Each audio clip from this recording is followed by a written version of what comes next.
السلام علیکم، میرے چینل کو لائک اینڈ سبسکرائب کیجیے۔ شبان المعظم اور شب برات۔ شبان المعظم اسلام کی روح سے ایک مقدس اور متبرک مہینہ ہے۔ رسول اللہ صلی اللہ علیہ وسلم کی دعا ہے، اے اللہ، رجب اور شبان کے مہینوں میں ہمیں برکت عطا فرما اور ہمیں سلامتی کے ساتھ رمضان تک پہنچا۔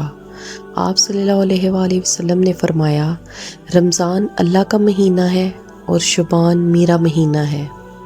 شبان پاک کرنے والا ہے اور رمضان گناہوں کو معاف کرنے والا ہے۔ اسامہ بن زید رضی اللہ تعالیٰ عنہ نے فرمایا، میں نے مشاہدہ کیا ہے کہ آپ صلی اللہ علیہ وآلہ وسلم رمضان المبارک کے علاوہ کسی بھی دوسرے مہینے کے مقابلے میں شبان میں زیادہ روزے رکھتے تھے۔ آپ صلی اللہ علیہ وآلہ وسلم نے فرمایا، شبان ماہ رجب اور رمضان کے درمیان ایک ایسا عظیم المرتبت مہینہ ہے کہ لوگ اس سے غافل ہیں۔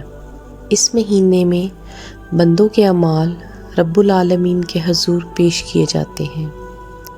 مجھے یہ بات پسند ہے کہ میرے اعمال اس حال میں اللہ تعالیٰ کے حضور پیش ہوں کہ میں روزے دار ہوں۔ حضرت عائشہ رضی اللہ تعالیٰ عنہ بیان کرتی ہیں، نبی کریم صلی اللہ علیہ وآلہ وسلم پورے ماہ شبان کے روزے رکھا کرتے تھے۔ میں نے عرض کی کہ یا رسول اللہ، نفل روزوں کے لیے آپ کو شبان تمام مہینوں سے زیادہ پسند ہے؟ آپ صلی اللہ علیہ وآلہ وسلم نے فرمایا، اللہ تعالیٰ اس سال وفات پانے والے تمام افراد کا نام لکھ دیتا ہے، تو میں اس بات کو پسند کرتا ہوں کہ میری وفات مقدر ہے تو روزے کی حالت میں نصیب ہو۔